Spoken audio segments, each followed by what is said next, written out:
Welcome, everyone. Am I mic'd? Can you hear me? Good.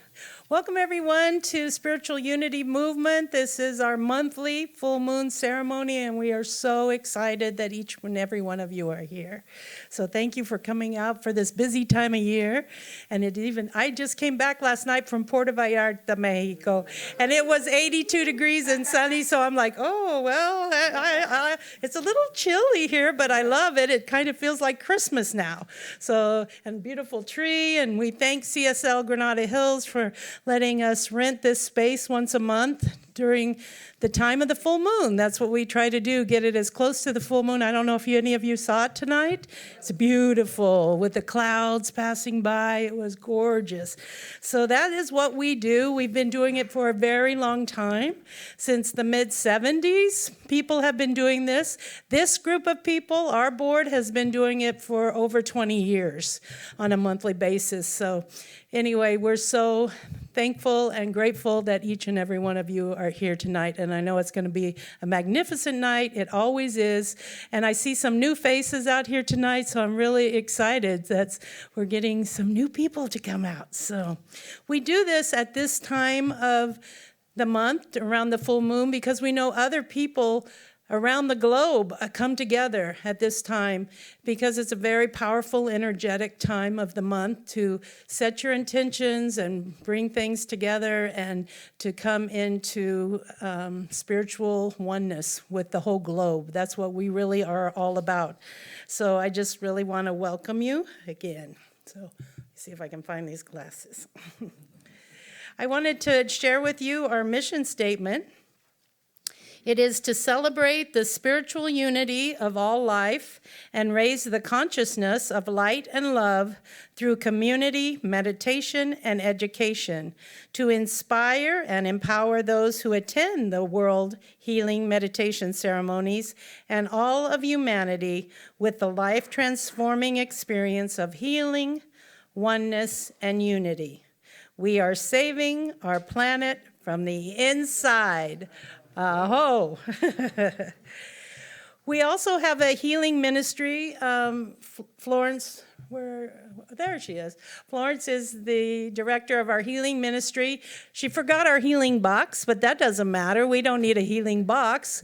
There's little blue pieces of paper on the table, and if you have a prayer request for yourself or anyone, please write it out, put it in our offering basket, and she will add it to our healing list, which goes out to a huge group of healing practitioners and healers.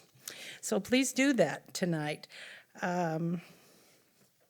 We also have clipboards at the back table. If you are not on our email list, please get on our email list. That's primarily how we let you know about these ceremonies. We send out an email at least 2 or 3 times prior to the night because it changes every month. So we would love your email and also your phone number if you want to give it to us. We also do a robocall to try to get people out. So that would be appreciated.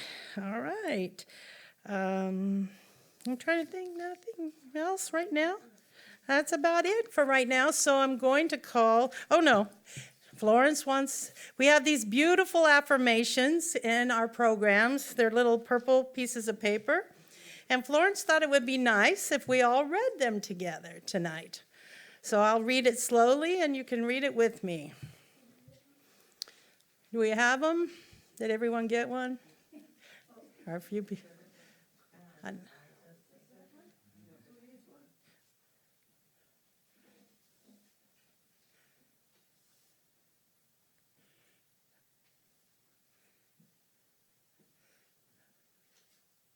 Okay, thank you, Florence.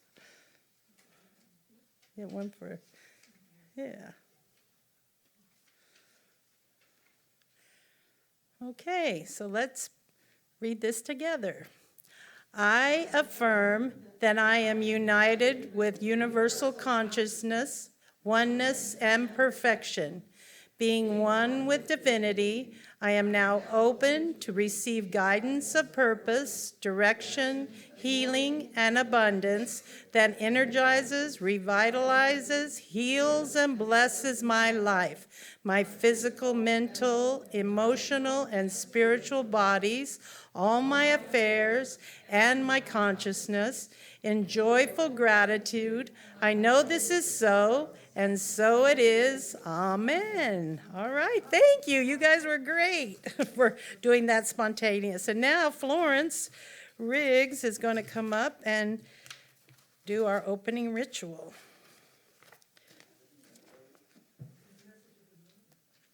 What was it? Yeah, opening ritual, Florence.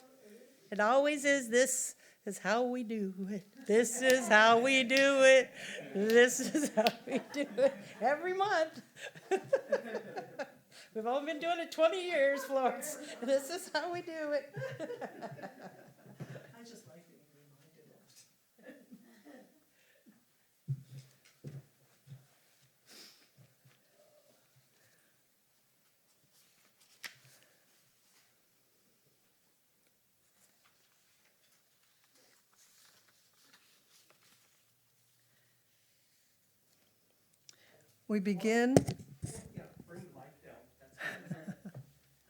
We begin our full moon meditation this evening with an invocation.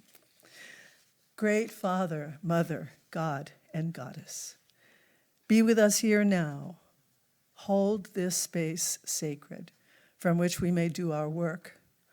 Open our hearts to your golden light that we may radiate love into the hearts of all.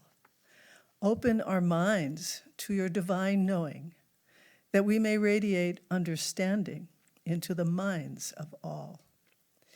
Open our spirits to your infinite presence that we may radiate awareness into the spirits of all. One heart, one mind, one spirit, unlimited and indivisible. Be still and know I am God. Acknowledging that spirit is one and the paths to God are many, in our opening ritual, we'll honor the world's religions and the many names of God with a quote from each religion on the topic of love. A bell will be rung and a candle lit as the name of divinity is sounded for each of the major religions of the world, after which we will sound the Om together. Om is an ancient sacred tone, a deepening, a sounding. The Om allows an intoning of grace, of balance, and of empowerment. There's no right or wrong way to do it. Simply relax into your own tone.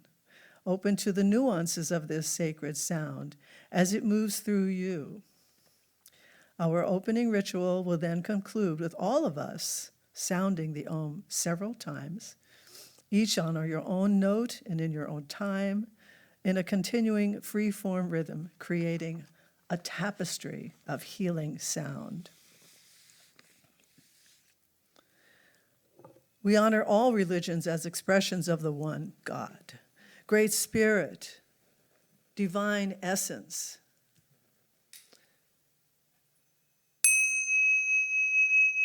May the wellspring of love find in us an unimpeded channel. Om.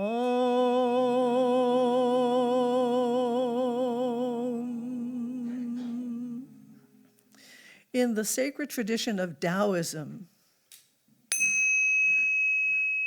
the Tao, Spirit arms us with love. Om.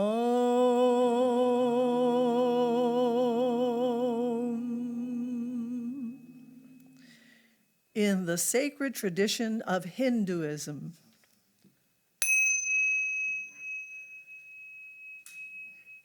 Ishvara, Shiva, Vishnu, Brahma, one best worships the Lord through love. Om.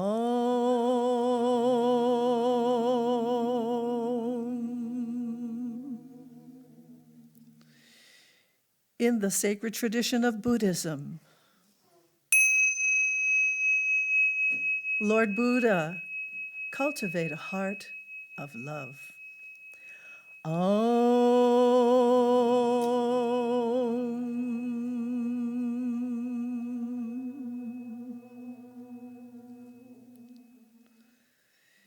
In the tradition of the sacred feminine, the goddess in all her forms, the Divine Mother loves, nurtures, and sustains all. Om.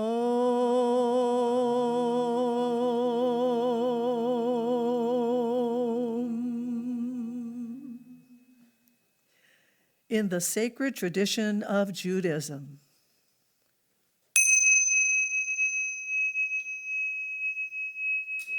Adonai Elohim, you shall love the Lord your God with all your heart and your neighbor as yourself.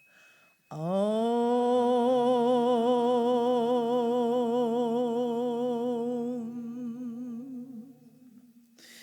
In the sacred tradition of Christianity,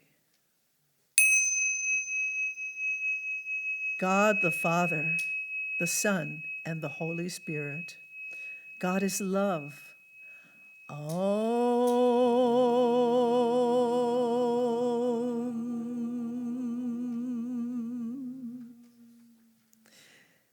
In the sacred tradition of First Nations people of all lands, Great Spirit, Love is the medicine that holds all life together. Om.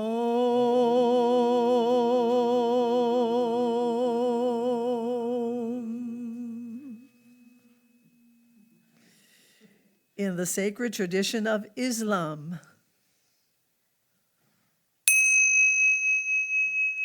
Allah, this is love, to fly toward a secret sky, to cause 100 veils to fall each moment.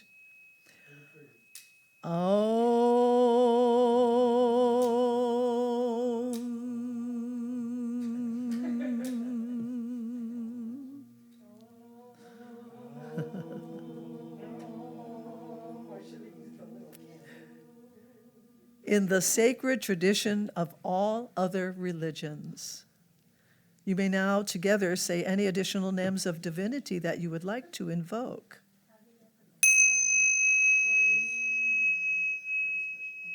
Om.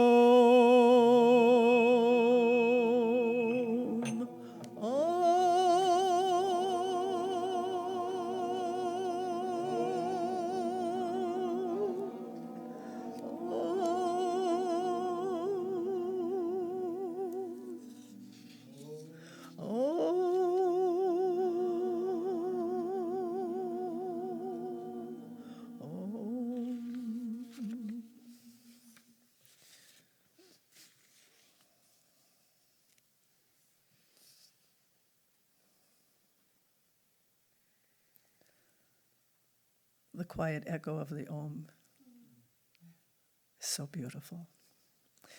So let's now uncross our legs and arms, if you haven't done that already, and close our eyes if they're not already closed. Take a deep, long breath in and out. And another one, in and out.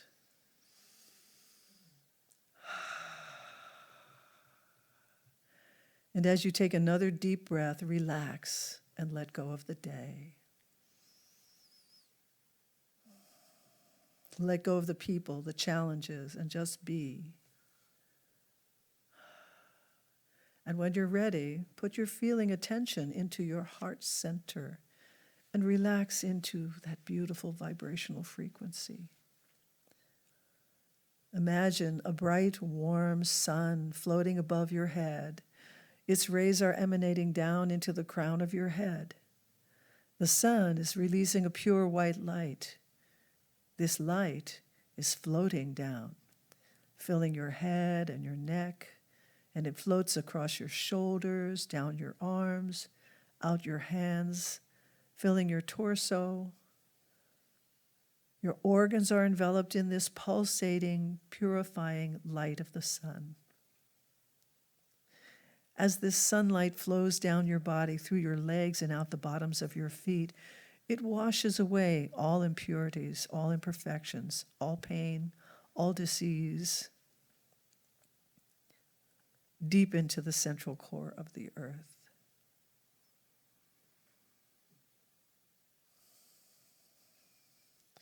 Your body is filled with divine energy. Right now, right here, you are whole, perfect, and complete. As the light continues to energize and pulsate and vibrate, allow it to expand out through your auric field. It fills the first layer, and then a second, and then a third, each layer reaching out and in all directions. As you continue to feel the perfection of your light body, allow it to expand and fill this room with divine essence.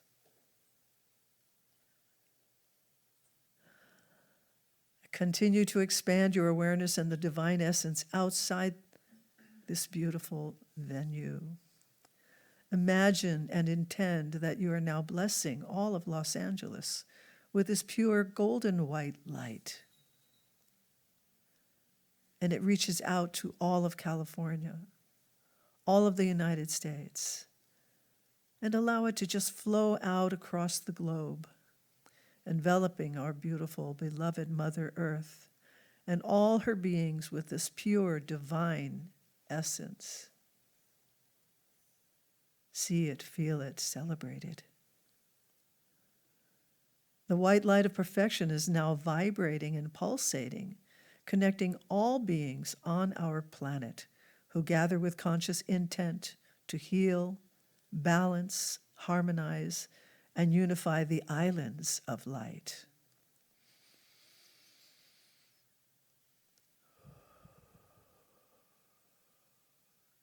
We have now set the vibrational tone for our ceremony tonight, entitled A Clear and Present Manger. Now slowly and gently bring your awareness back to the room and in the present time. Take a deep breath. Open your eyes.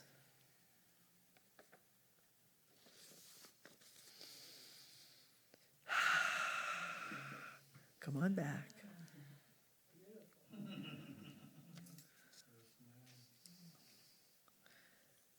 So now we're going to bring Arlene up to deliver the message of the moon. Oh, boy.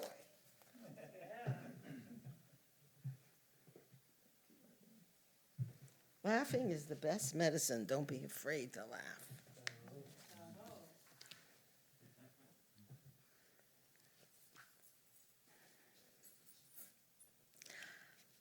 I feel like we have to do something before I read the message of the moon. Okay?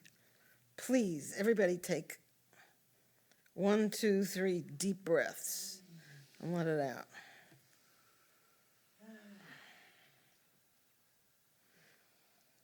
We need to build our energy.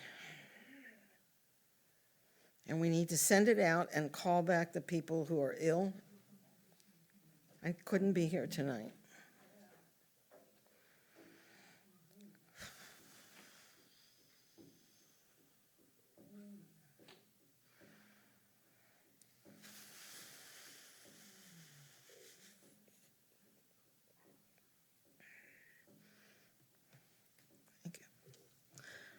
Okay, tomorrow night is the full moon.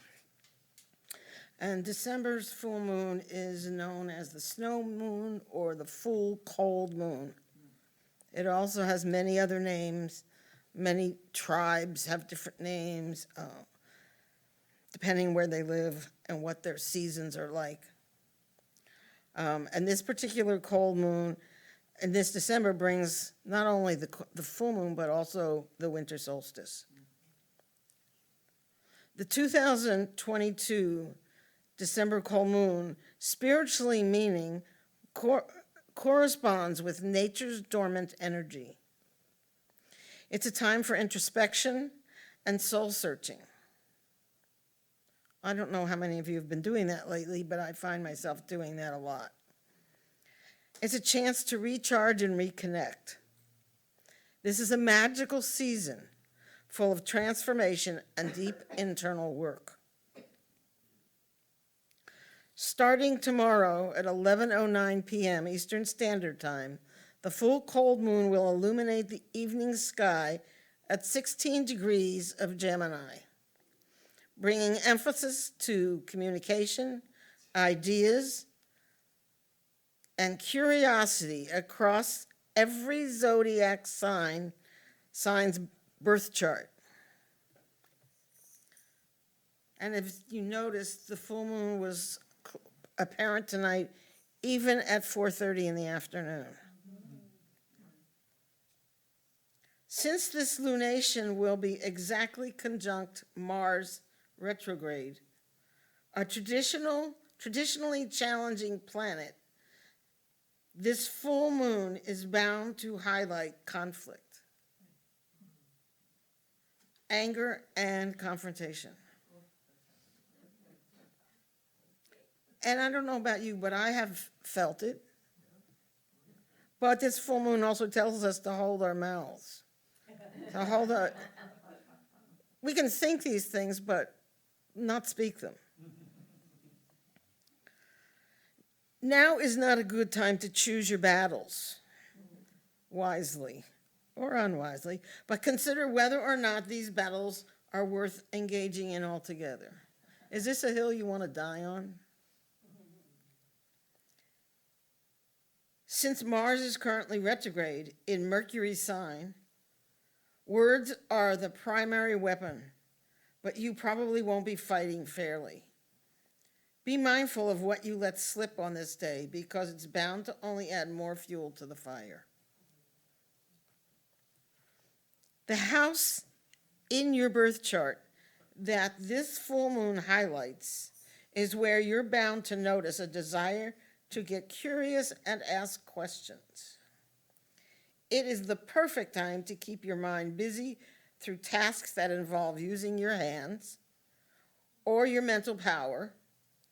Think more on the side of knitting, playing Scrabble, or there's a game called Words with Friends, or gourding. It's not an ideal day to engage in any high-velocity activities, since Mars retrograde is the current star of the show. Instead, try journaling, engaging in mentally stimulating conversations, or reading a book.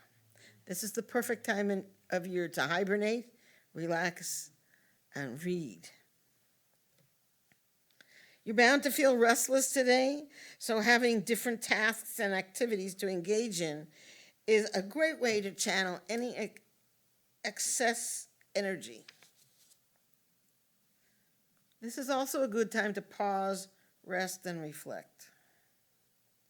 Use the cold moon as a symbolic guide to freeze and hibernate.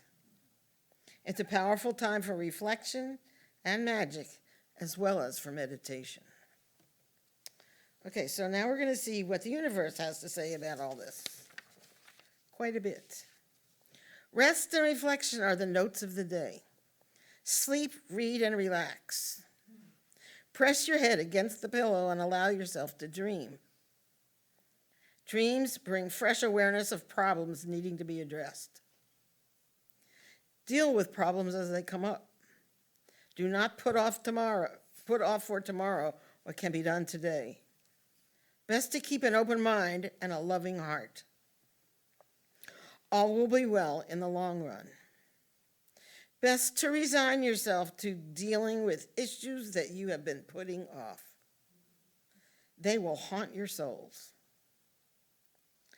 On another note, the will for the future is but peace of mind.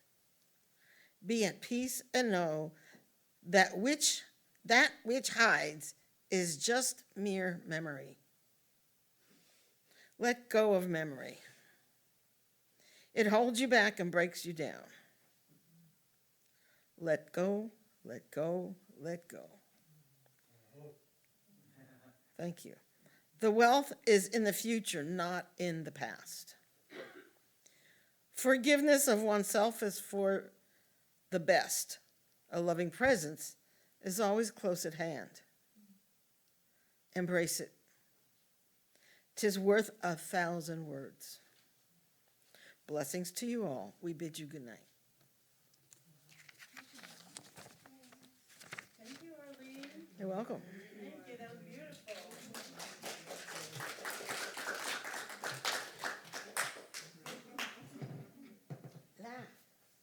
Lawrence and Agnes. We have a little duo tonight. Yeah, going to lead us.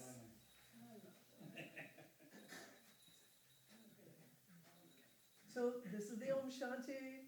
Let's Stand have a up. stand up on this. We all know that our beloved Liz over here loves to dance during the Om Shanti, especially when we get it going. So I want to encourage you, if you don't feel like getting out and really dancing, move your body, go for it, okay? Yep. Here we go. Let there be peace in my mind. Let there be peace in the earth. Om Shanti, Om Shanti, Om Shanti, Shanti, Om. Om Shanti, Om Shanti, Om Shanti, Shanti, Om. Om Shanti, Om Shanti, Om Shanti, Shanti, Om.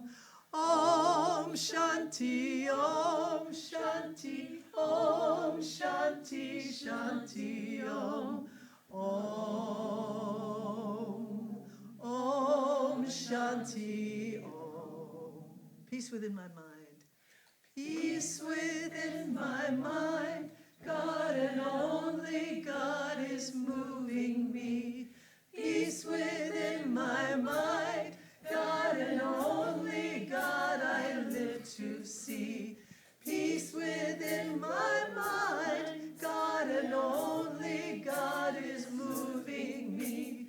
Peace within my mind. God and only God I live to see. Om Shanti, Om Shanti, Om Shanti, Shanti, Om. Om Shanti, Om Shanti, Om Shanti, Shanti, Om. Om Shanti, Om Shanti, Om Shanti, Shanti, Om. Om Shanti, Om Shanti, Om Shanti, Shanti, Om. Om Shanti, Om. Peace within my heart. Peace within my heart. God and only God is moving me. Peace within my heart. God and only God I live to see. Peace within my heart. God and only God is moving me. Peace within my heart. God and only God I live to see. Om Shanti, Om Shanti, Om Shanti, Shanti, Om. Om Shanti, Om Shanti, Om Shanti, Shanti, Om. Om Shanti, Om Shanti, Om Shanti, Shanti, Om. Om Shanti, Om Shanti, Om Shanti, Shanti, Om. Om Shanti, Om. Peace within the earth, God and only God is moving me.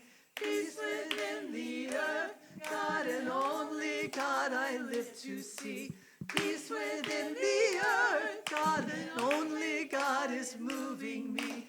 Peace within the earth, God and only God I live to see. Om Shanti, Om Shanti, Om Shanti, Shanti, Om. Om Shanti, Om Shanti, Om Shanti, Shanti, Om. Om Shanti, Om Shanti, Om Shanti, Shanti, Om.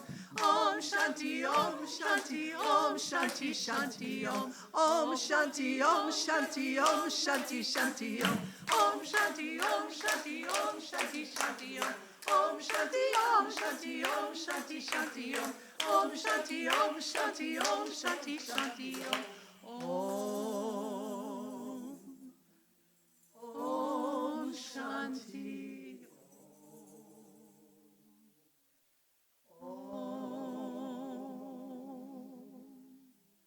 Om Shanti.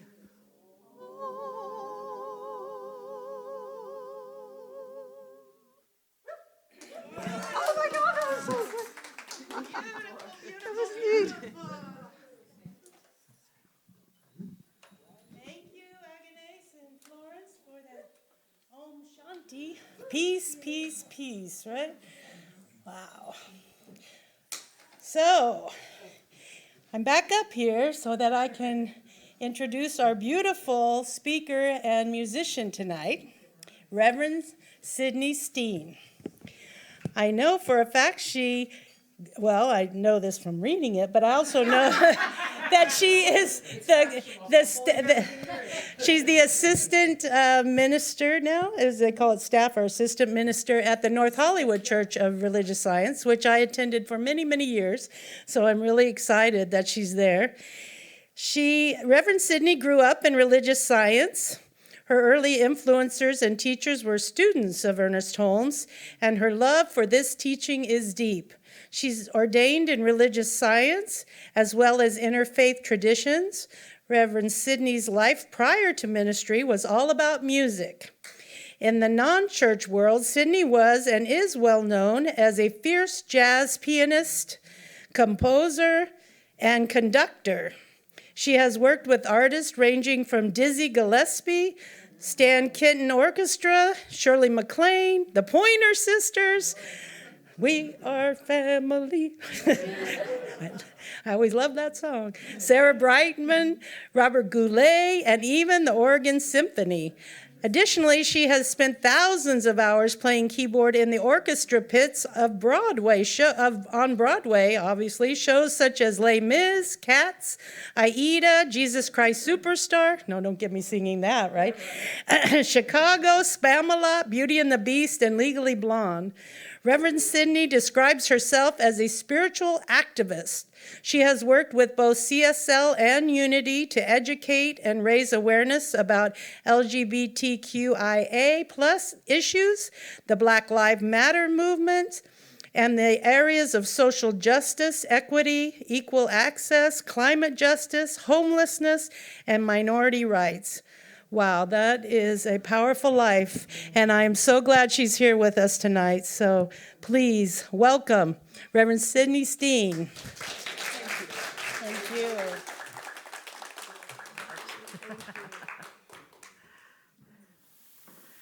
Well, first I want to thank Arlene for recommending that we not engage in any high-velocity activities because you just freed me from having to vacuum my house tomorrow. So I'm going to I'll tell my husband to talk to you, and we'll just go from there. All right, I have no doubt. So yeah, I really love the openness and the informality of this service. You know, I thought about putting on my Spanx, but every time I try to do that, my dog runs screaming from the room, and the cat just gives me the side eye. So they stayed in the drawer. You know, we're here in this mystical time called the season of light. And it really is so, because in every faith tradition, we see that there is an invoking of light as a place of love and wisdom, as a symbol of a greater knowing. I also think that for me, it is the season for every holiday action. There is an equal and opposite reaction of me wanting to curl up in a fetal position under my piano and eat chocolate until the whole thing is over. I'm not alone, huh? Okay. Yeah. Thank you very much. Yeah, a lot of animal hair. We could build a whole new cat.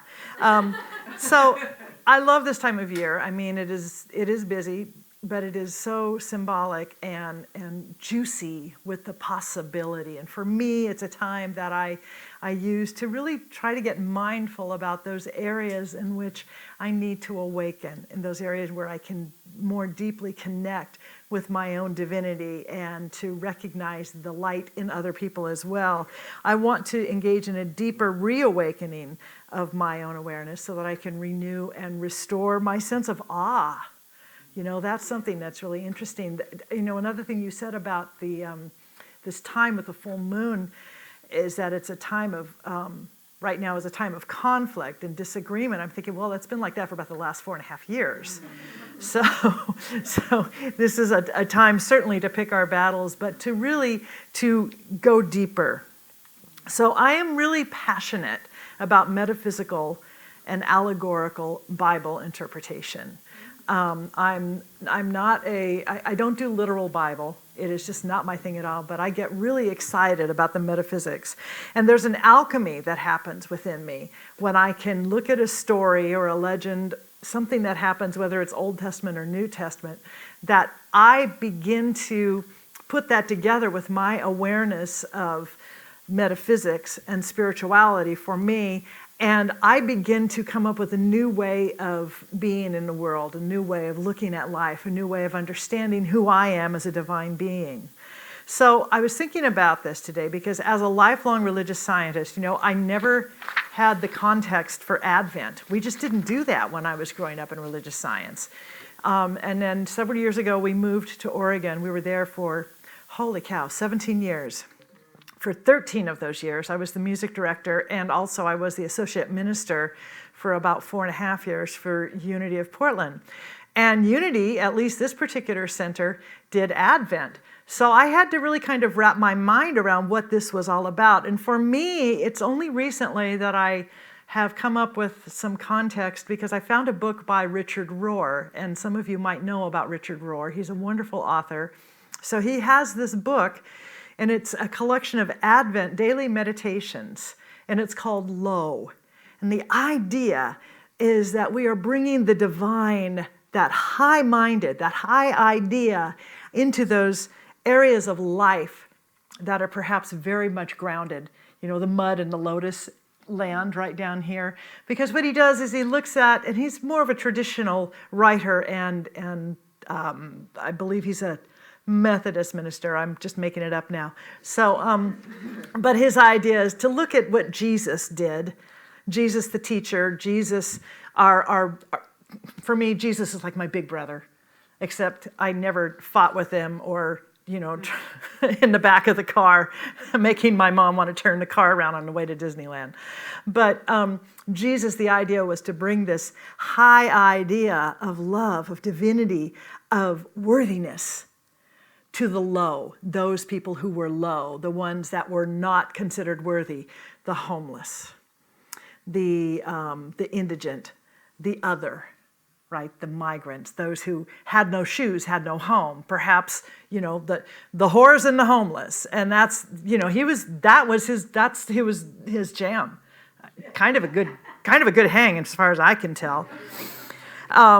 And so metaphysically, this interweaving of the divine with the human is what Walter Starkey explored in his book, The Double Thread, where we are both divine and we are human, woven together in this helix, this DNA that is our own expression of DNA, is unlike anybody else's, but we all have the divine and we all have that human, physical, you know, earthly part of us. Ernest Holmes talked about it when he wrote these words: "Spirit is the power that knows itself. Whatever that power within us is that knows itself, it constitutes the part of us which is spirit or spiritual." So there is that within which knows. It is the knower. It is the light. It is that Christ place. It is the Christed part of us. Charles Fillmore said it this way: "Christ abides in each person as his potential perfection. Jesus Christ, the embodiment of all divine ideas, exists eternally in the mind of being as the only begotten Son of God, quote unquote, the Messiah or anointed one, and is the living principle working in man or woman." So it is that active expression of the Christ knowing. It is the active expression of God in form. So whether your word for God is God, or you like the phrase Allah, or you prefer, maybe you are of a Baha'i or Yahweh or Fred. It doesn't matter, because it doesn't matter what we call this, but what we need to know is that we must pay attention when it calls us. And that's what this season can be for us, is to go deeper so that we might birth in these bodies, these souls, these cells, these hearts, these minds of ours, we might birth that greater idea, a new idea of who we are, of how we can express in a more fulfilled and joyful way. I want to say that we're more than just similar to God or God adjacent. We are the divine in form. And I think that we get very shy about that. We don't claim it enough. And one of my teachers was absolutely, she was unassailable in her knowing of this. And she would come out every Sunday morning or when she gave a talk, and she'd just look at everybody and go, "Hi, God. You know you're God, right?"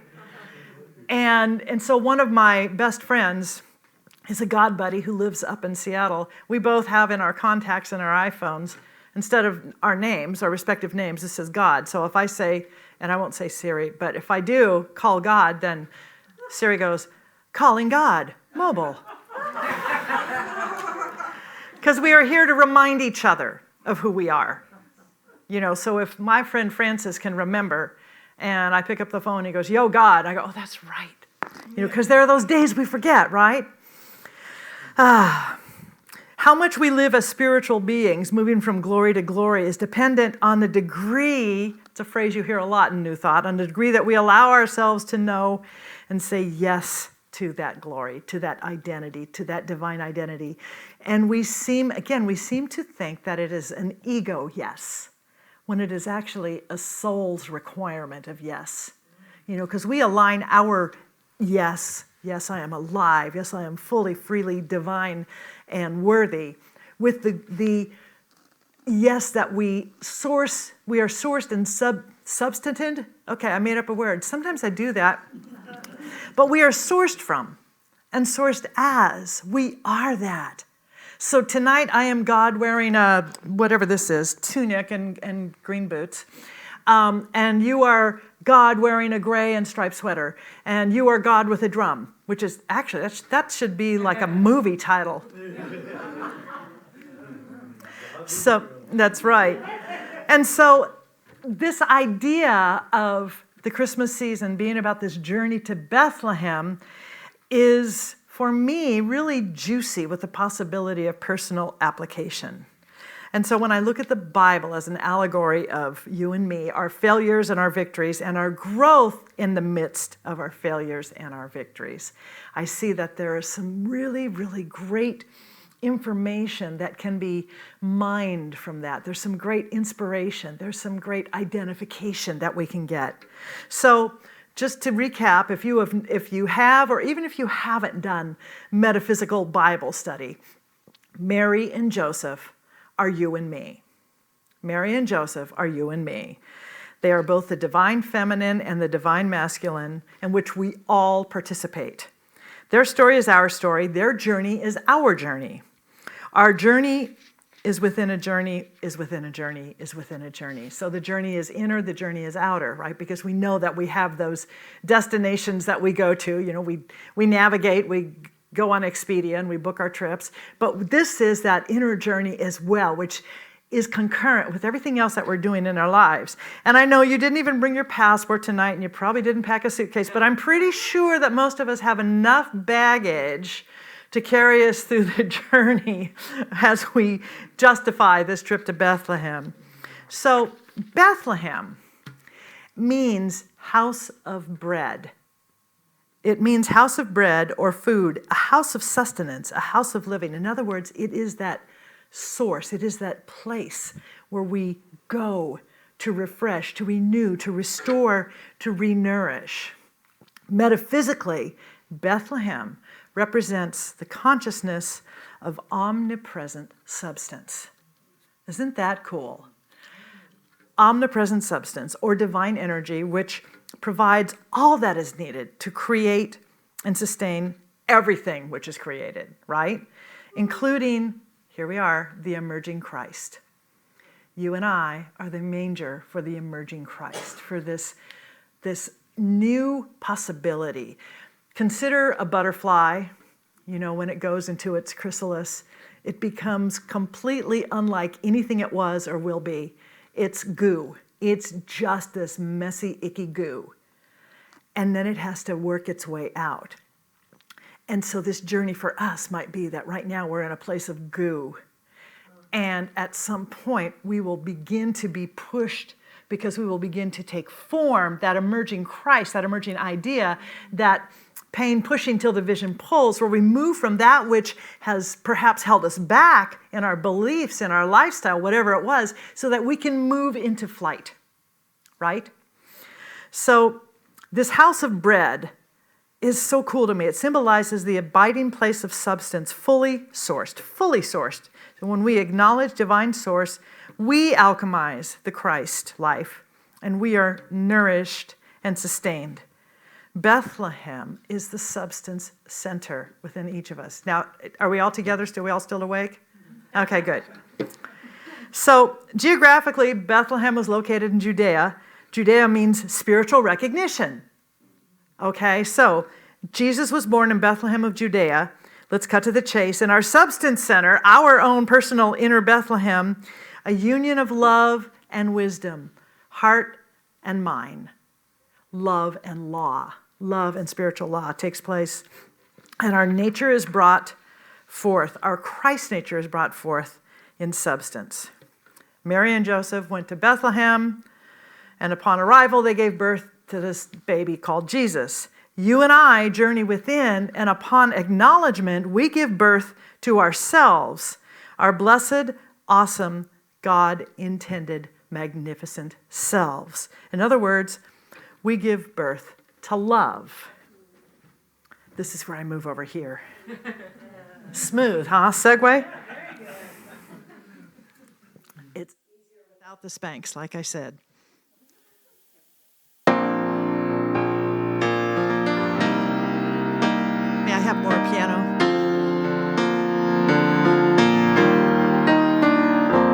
Starlight shines, the night is still, shepherds watching from a hill.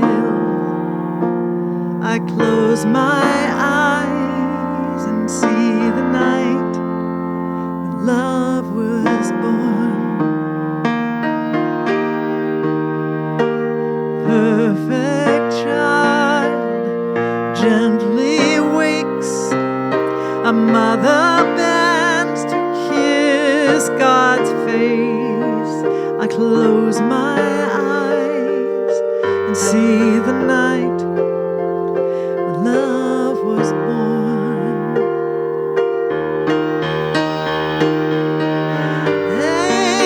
Angels fill the midnight sky, they sing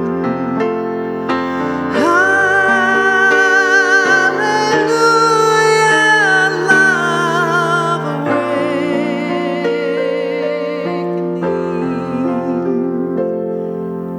Emmanuel,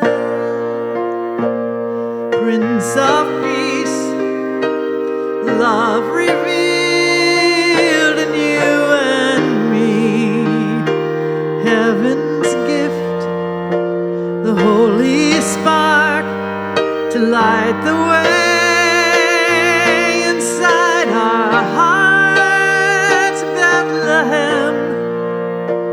Through your small door came the hope we've awaited for. The world was changed forevermore when love was born. The world was changed forevermore when love was born.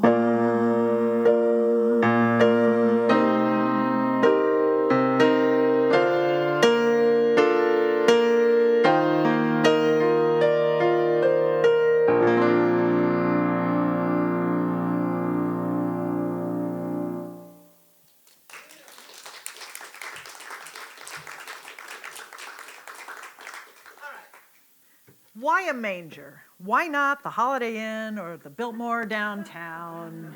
What's the symbolism there? What's that about? You know, the Holiday Inn, the Biltmore don't allow farm animals. I haven't tried, but I'm just guessing. So the manger represents that animal life, the animal side that we are, that we often participate in, that animal nature. And it's also that place where new life is first manifest. It's where it's first manifest. A manger is a container for food for domestic animals. A manger symbolizes provision in the story for the human being in which the Christ consciousness becomes manifest or is born. Does that make sense? In other words, a low place. A low place. And not a clean place. So this whole idea, though, is that God needs us, this presence, this power. And think of God, for me, God as presence, not personality. God needs us to bring our physical selves to the spiritual world. Christ, the teacher, brought his spiritual self to the physical world. We are called on to do much the same, but we have to be aware that our physical selves are coming into this spiritual awareness. We give form to the divine ideas of God, because God cannot express without us. God needs us in order to live the ideas, to express the ideas. We are the way in which God speaks to the world, heals from the inside out, from inside the world. Our ideas don't immediately demonstrate in perfect appearance, conditions, or in room service. Our divine gifts and inspirations occur within us as sparks of imagination. That's what God is for us. That's what God is. We must recognize that spark of something that wants attention. We must fan the spark into a flame of possibility by attending it, by paying attention. We attend with our listening and our willingness to give birth to something new, a new version of ourselves, to come forth from that chrysalis into that butterfly, which in no way represents that fat, furry worm. In no way does it do that. So in our journey to the expression and bringing forth and giving birth to that idea, our part is to clean out our manger, clean out everything that's not going to support this gift, to nourish this gift that we're bringing forth. So as the actual mangers, you and I have to create the spiritual, emotional, mental, and yes, physical space for the birth of a dream. We have to move into that awareness, that consciousness, that absolute preparation for that which wants to come forth. We must inhabit that realm. So here's the question: how clean is your manger? Is there some stuff that needs to go? Any BS? Belief systems that are going to sabotage the new birth. What about people? Are there toxic relationships that you have outgrown? You know, you can't keep getting mad at people for sucking the life out of you if you keep giving them the straw. I found a revised serenity prayer. Grant me the serenity to accept the people I cannot change, the courage to change direction when I see them coming, and the wisdom to not smack some sense into them when I can't avoid them. Amen.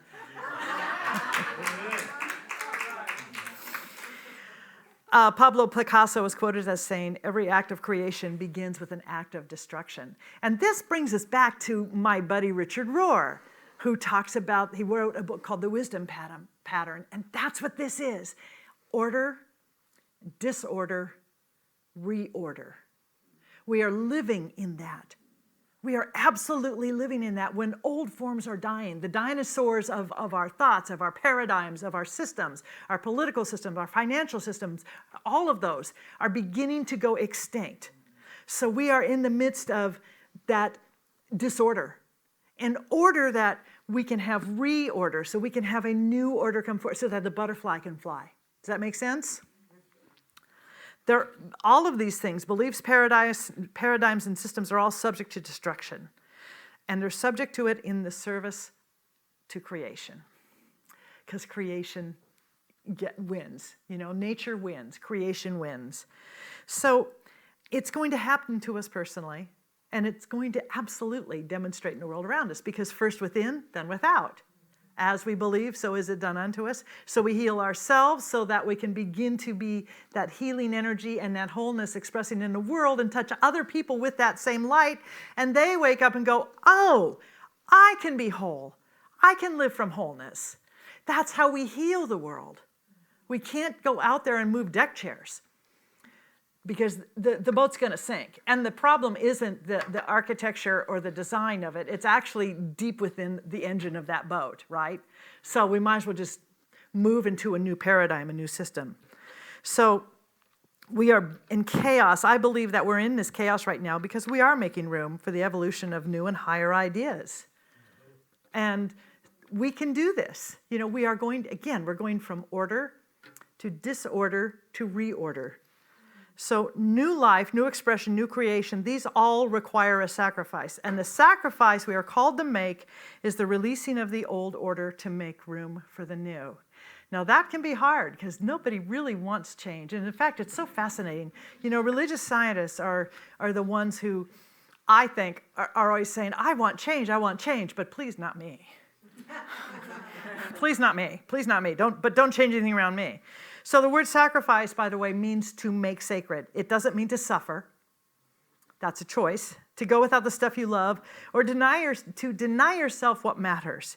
It does mean to let go of the need for suffering or martyrdom.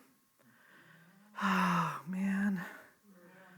I'm a mom. I have to let go of being a martyr. Crap, I hate that. And it means to let go of the stuff that distracts you from knowing who you are as a divine being. It's very easy to be distracted by our stuff and by the stuff that happens in the world. And it's very convenient to be distracted by that because it means you don't have to go within. You can just put all your attention out here and not do the work, except it doesn't work that way. It really doesn't work that way. We have to deny the stuff that's taking up spiritual bandwidth because otherwise we don't have room for God. We're not available to God because we're so busy being occupied with the stuff that isn't about our divinity, right? I'm not saying that we have to go live on a mountain to live the life of asceticism. You don't have to do that. However, we need to start getting very clear about who we are and what does our soul want? What do our hearts want? If you're going to reveal and give birth to your own Messiah, you darn well better get rid of or sacrifice the false messiahs, like someone else's approval, or hiding your own light behind a bushel of fear, inertia, or procrastination. And here's the rule. If you don't sacrifice for what you want, then what you want becomes the sacrifice. Oh, that sucks, right? Let me read it again. If you don't sacrifice for what you want, then what you want becomes the sacrifice. It's not worth it, is it?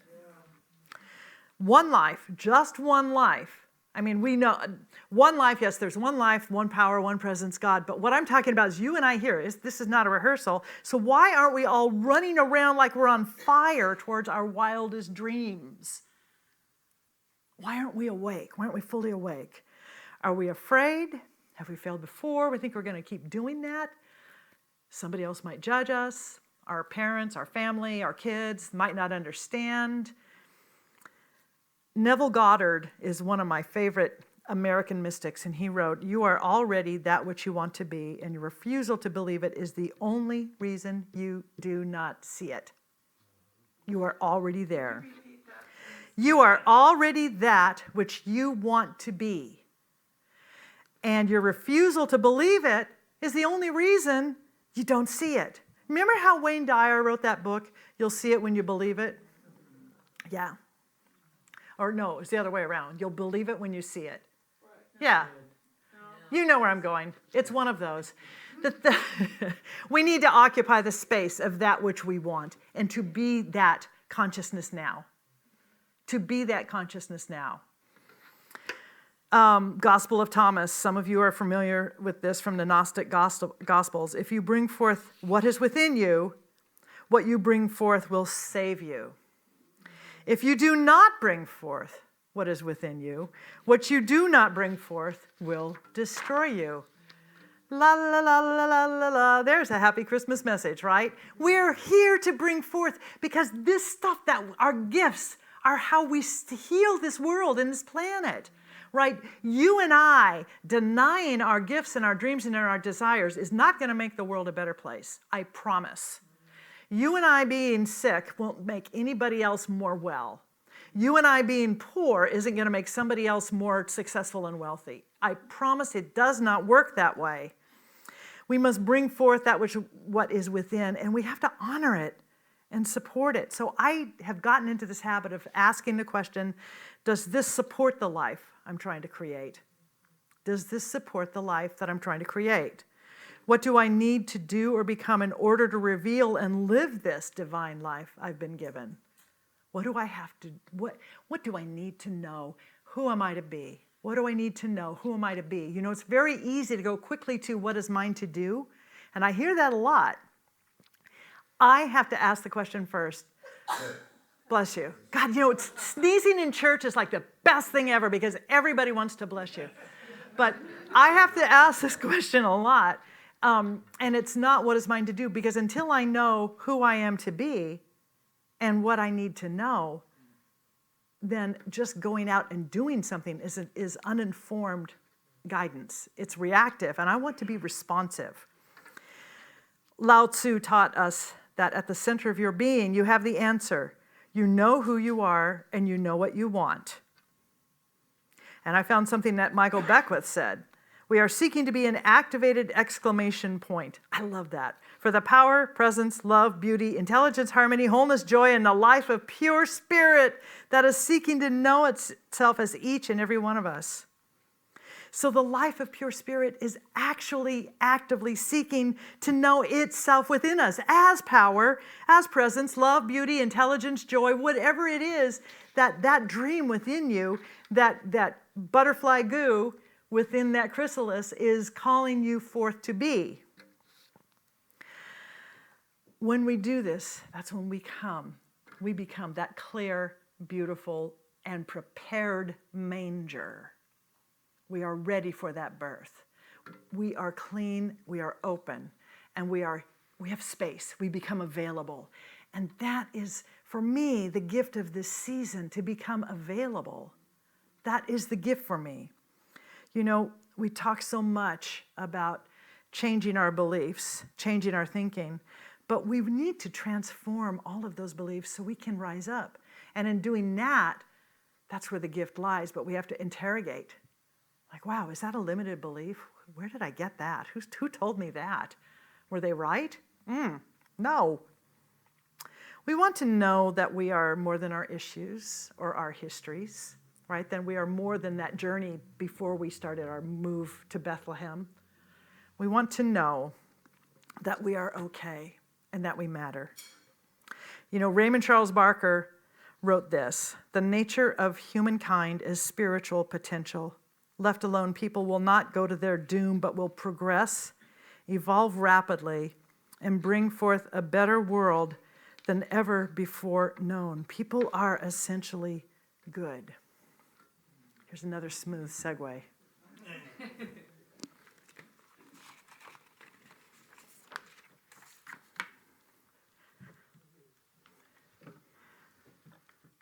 Unmute. Thank you. Almost.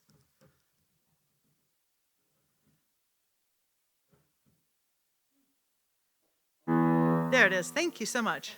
I sing a prayer with every name of God I know, so I can magnify the glory of the one, the God of light and shadow, the Spirit on the wind, the Father of creation and the Mother of the Son. I sing a prayer with every name of God I know, and each name's another window to the soul. Tell me your name and let me be whole. Oh, so many faces of God.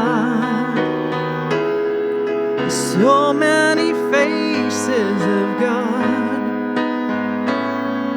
so very beautiful, so very, very beautiful.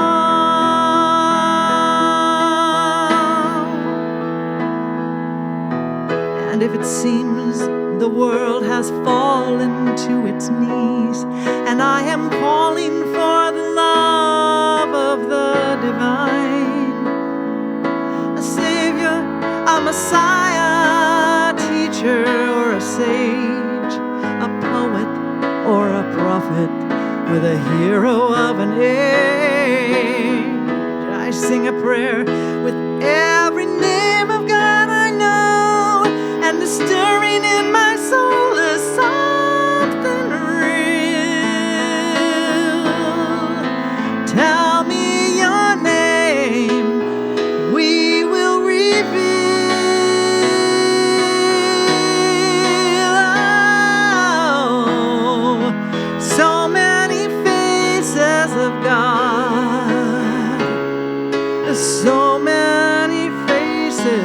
God. So very beautiful.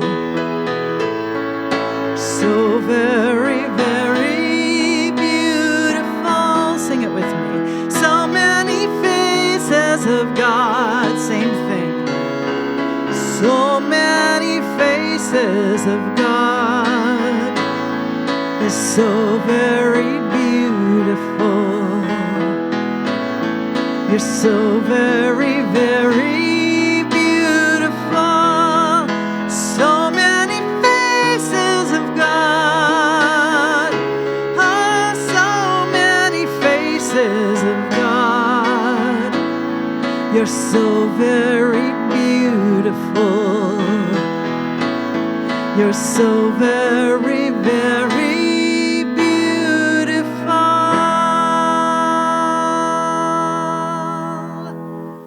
And so it is, and so are you.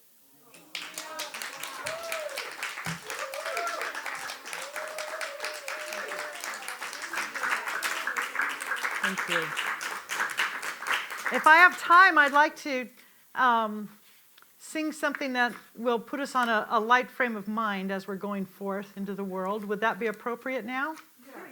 We'll call it an encore, whether you want it or whether you not want it or not. All right. And I'm going to need your help with this. This is the time of year that we go crazy. We just go crazy. We want to do everything, and we get so stressed. So.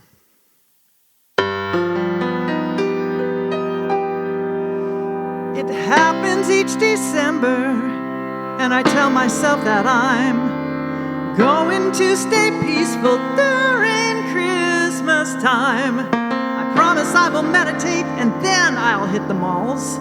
And I will practice gratitude before I deck my halls. But here I am before you, and my life is just a mess. It's time to use my mantra. I'm too blessed to be stressed. I'm too blessed to be stressed. I'm too blessed to be stressed. You know that I'm too blessed to be stressed. I'm too blessed to be stressed. I'm too blessed to be stressed. You know I'm too blessed to be stressed.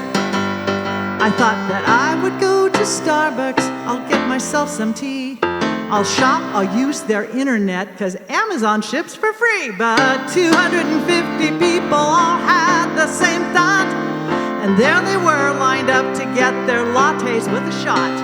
All I wanted was to just escape and soak my head, when suddenly I heard a voice, and you know what it said. I'm too blessed to be stressed.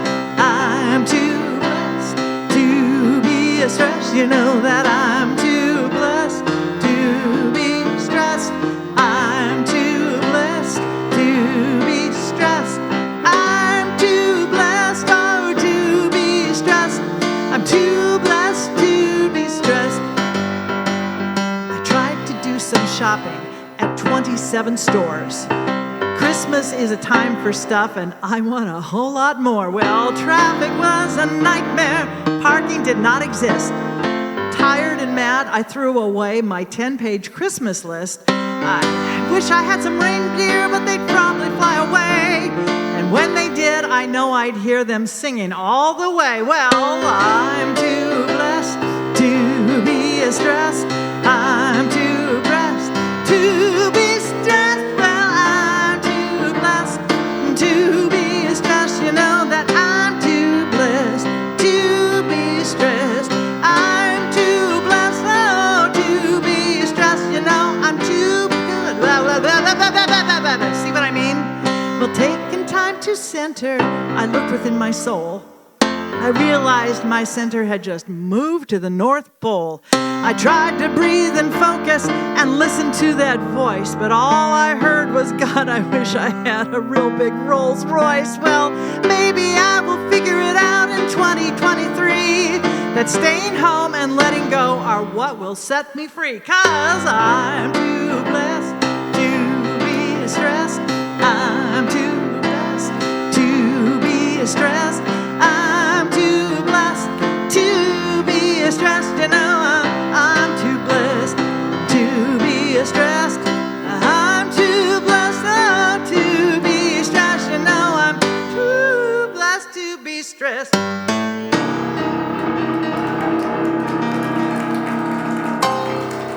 There we go.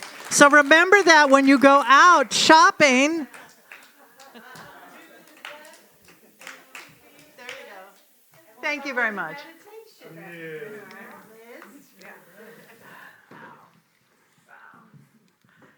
I just want to take a minute to say, oh, am I on? Yes.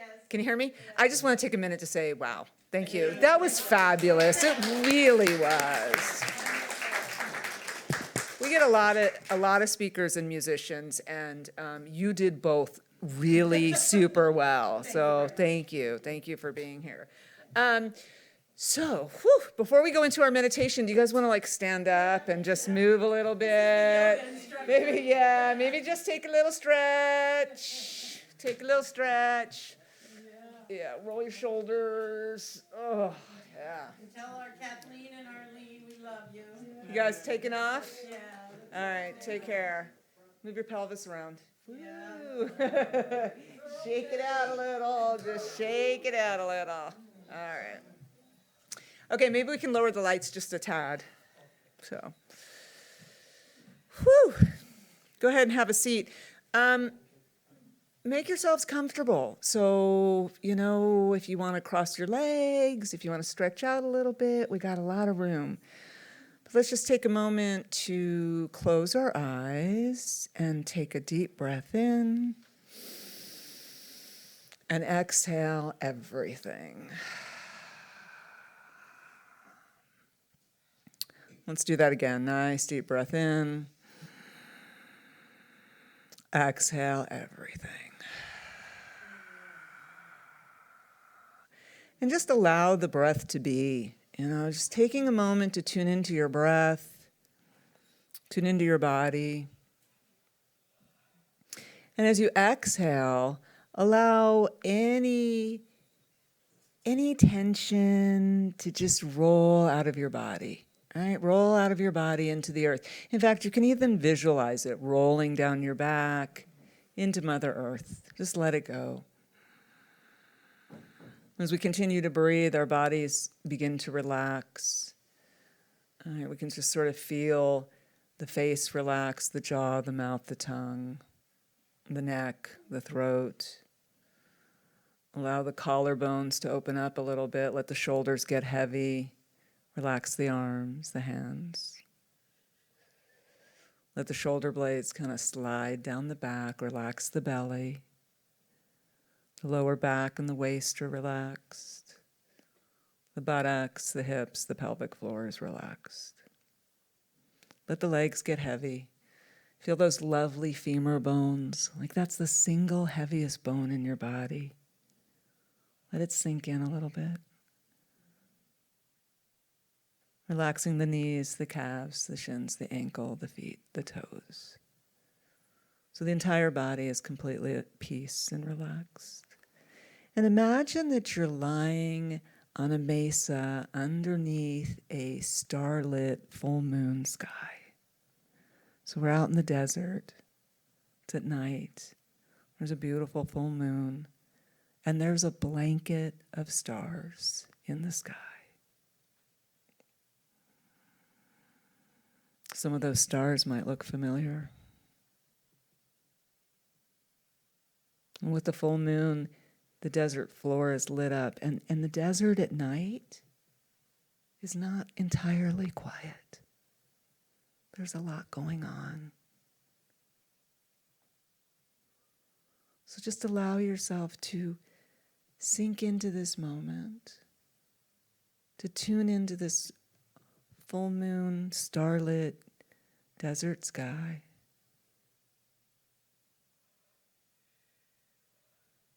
And relax.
imagine the night sky slowly beginning to lighten as the stars begin to fade and the sun begins to rise out of the east,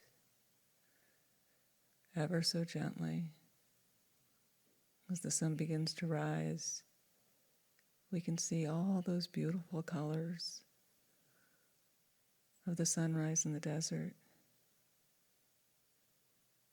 those deep blues and purples, orange, pink. The sun continues to come up and march across the desert floor. The skylight continues to fade.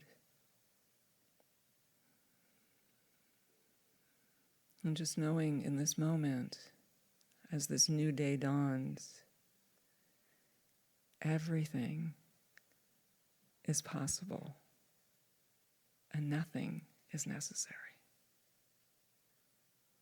It's very gently coming back, becoming aware of the breath, aware of the body, aware of the ceiling above us and the walls that surround us. Maybe wiggling the fingers. And breathing a little deeper. And when you're ready, you can open your eyes, coming back completely.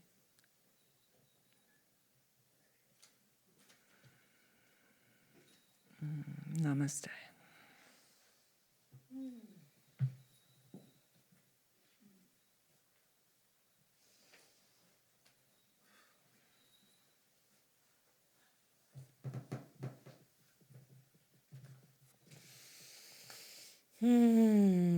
That was so beautiful, Liz. Really beautiful.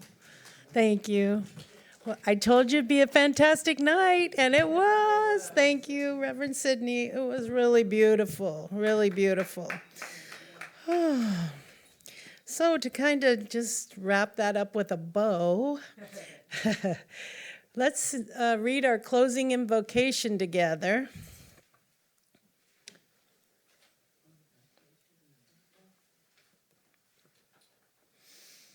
It's right inside the program.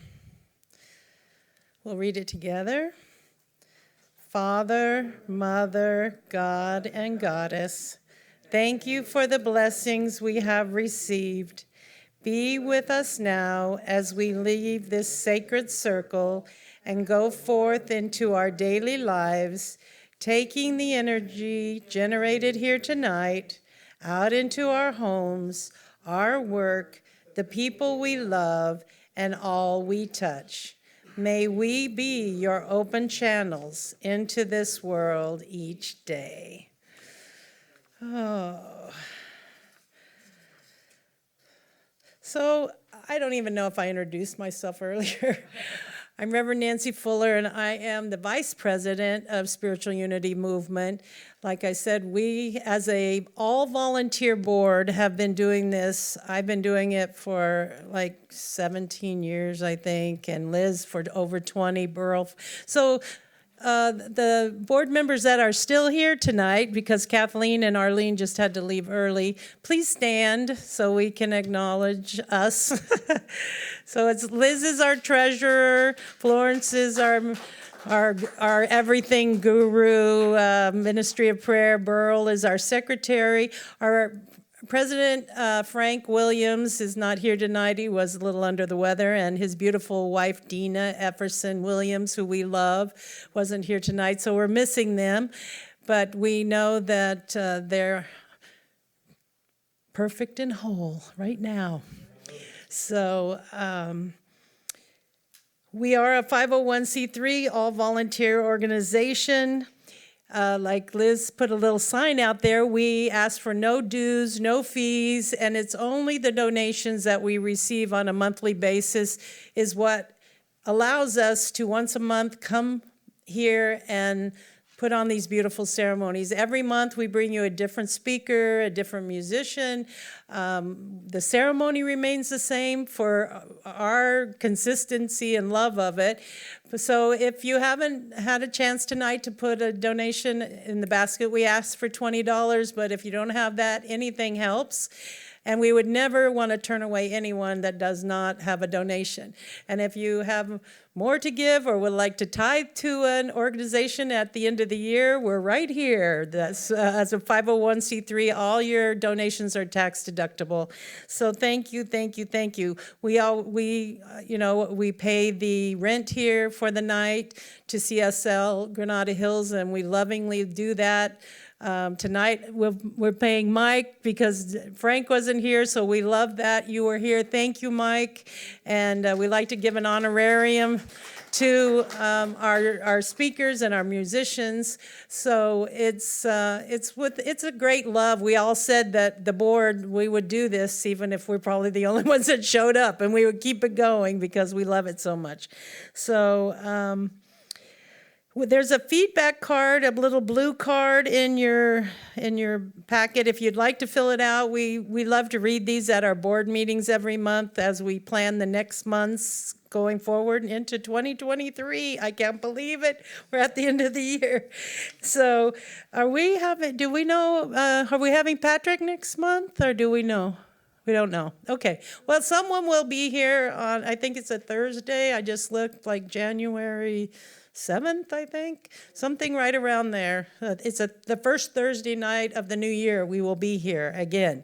So we'll send out our emails and our robocall. But usually we try to get Patrick Harbula, our past president, to come out and do a shamanic intention setting with us, and it's always fabulous. So hopefully we'll do that again. If not, we'll have someone else fabulous. So we always do. So thank you for being here tonight and for generating all this beautiful energy that I feel in the room. So now, Florence, would you like to come out and come up and do our closing rituals for us? All right. Take all these papers off of here.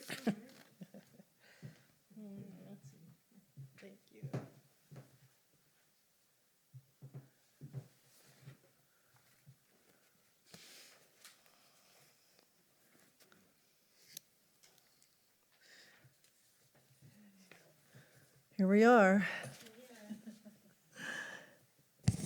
As we come to the close of our full moon ritual this evening, let's take a moment to savor the centered focus of the healing energy that we've generated here together. Remember, as you let your own light shine, you simultaneously give other people permission to do the same. We heard about that from our wonderful Steen tonight, for sure.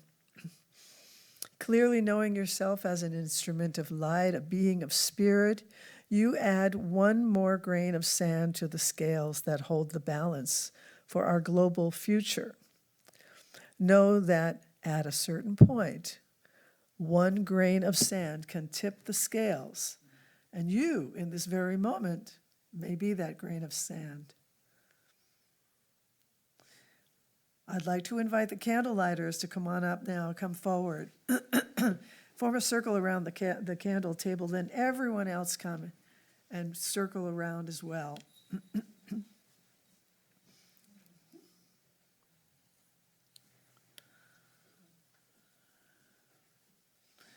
Let us embody the spiritual power that has been generated and received from the forces of light that guide this service. Let us focus that energy into the group center, allowing it to rise up and pour this blessing out into our world, extending its positive healing effect throughout the awareness of humankind and the consciousness of our planet. And then we're going to sound the extended free-form Om. As the sacred Om pours through you, feel yourself participating and drawing this healing love energy deeply into yourself and sending it out into your life, into our world. As we sound the Om, let's consciously extend our blessing to our planetary life, to our beloved Mother Earth, including the animals, the trees, the air, the water, all living and inanimate beings, as well as to all of those who are in need of healing For those we would like to include in this healing circle, let's speak their names together silently or audibly. Ariel, Kabbalah, Linda, Kate, Ricky.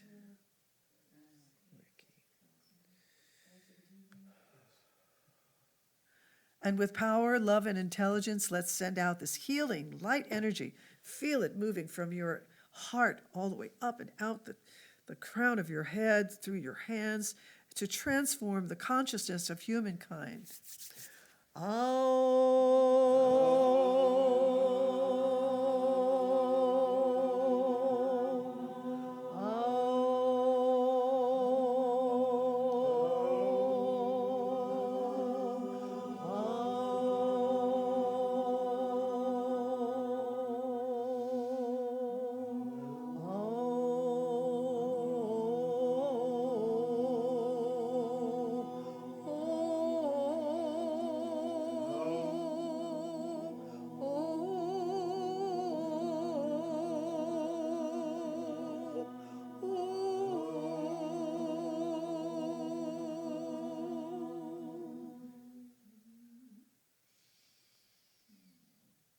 Namaste.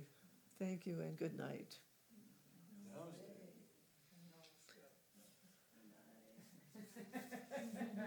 And for those of you who don't really know Reverend Sydney Steen, she usually does the Wednesday night service a few times a month. Yeah, most Wednesdays at North Hollywood.